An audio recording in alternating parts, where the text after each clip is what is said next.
পাবনার দোগাছি গ্রাম একসময় যার পরিচিতিই ছিল খটখট শব্দে। তাঁত চলত রাত দিন সমান তালে, ঈদে তার গতি বাড়ত দ্বিগুণ।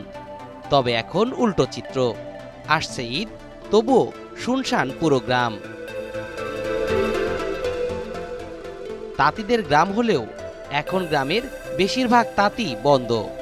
যেগুলো টিকে আছে তারাও অস্তিত্ব টেকানোর লড়াইয়ে ব্যস্ত।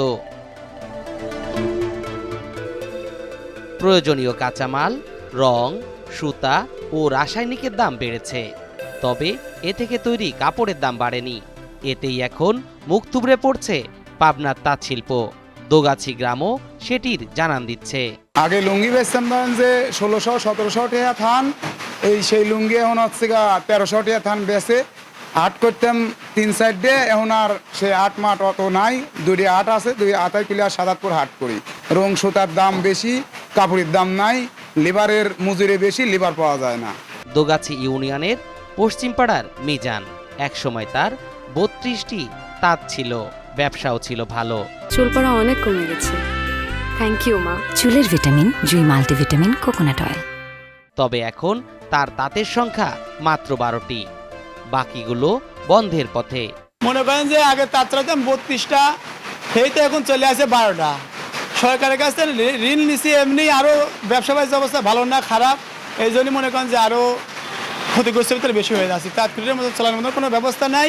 শাড়ি লুঙ্গি উৎপাদন খরচের তুলনায় বিক্রিতে দাম পাওয়া যায় না, তাই লোকসান গুনতে হচ্ছে। এক্ষেত্রে রং ও সুতার অস্বাভাবিক দামই মূল সমস্যা বলছেন তাঁতিরা। রং সুতার যে দাম, ন্যায্য মূল্য যে কারিগরে বিলটা দিবি, এই বিলটা দিবি কোনতেন? ব্যবসায়ী তো নাই, যে ব্যবসা আছে ওই ব্যবসা নিজেরাই চলে না। জুলার ব্যবসায় মনে করেন যে পরিস্থিতি দাঁড়া গেছে, সুতলাতার যে দাম, এই পরিস্থিতি চলা যায় না। হাটে গেলে মজনে এসে কাঁদে যে বেচা নাই, কিনা নাই, সুইতে লাতার এই দাম। পাবনার বিভিন্ন উপজেলায় পাওয়ারলুমের সংখ্যা প্রায় 50,000, যেখানে প্রায় 1.5 লাখ তাঁত শ্রমিক জীবন জীবিকা নির্বাহ করে আসছে।